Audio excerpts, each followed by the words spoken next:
हमारे मुल्क में जो मगरब ज़दा लिबरल तबका है वो औरतों के हकूक़ के हवाले से आवाज़ बुलंद करते हैं। ख़वातीन को हकूक़ तो इस्लाम ने दिए हैं और इतने दिए हैं कि जो पहले किसी भी दीन में औरतों के हकूक़ वो मेंशन नहीं किए गए।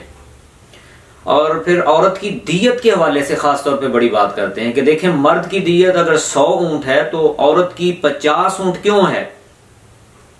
तो मैं अक्सर इसका जवाब देते हुए अर्ज करता होता हूँ कि इस्लामी अहकामात, इस्लामी कवानीन की हिकमतों को समझने के लिए मुंह का मगरबी नवाले से पाक होना ज़रूरी है, दिमाग का मगरबी ख्यालों से पाक होना ज़रूरी है।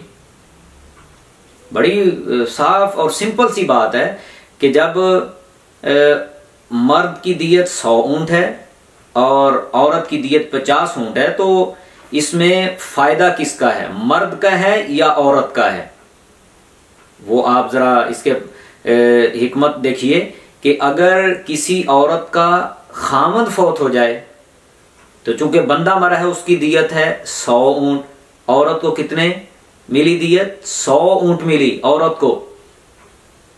और अगर मर्द की बीवी फौत हो जाए तो चूंकि बीवी की 50 है तो मर्द को कितने मिले, 50 ऊँट। तो फायदा किसका हुआ, औरत को 100 ऊँट दियत मिल रही है और मर्द को 50 ऊँट दियत मिल रही है। फायदा तो औरत का हो रहा है। एहतजाज तो मर्दों को करना चाहिए था, बिल फर्ज वल मुहाल। एहतजाज तो मर्द कर सकते थे लेकिन मर्द तो खामोश हैं, वो तो बात नहीं कर रहे। तो इसलिए इस्लामी अहकामात और इस्लामी कवानीन जो हैं, अल्हम्दुलिल्लाह हमारा उस पर उसी तरह ईमान है जिस तरह अल्लाह रब्बुल इज्जत खालिके कायनात बंदों से चाहते हैं और रसूलुल्लाह सल्लल्लाहु अलैहि वसल्लम अपनी उम्मत से पसंद फरमाते। मुफ्ती साहब के चैनल को सब्सक्राइब करें।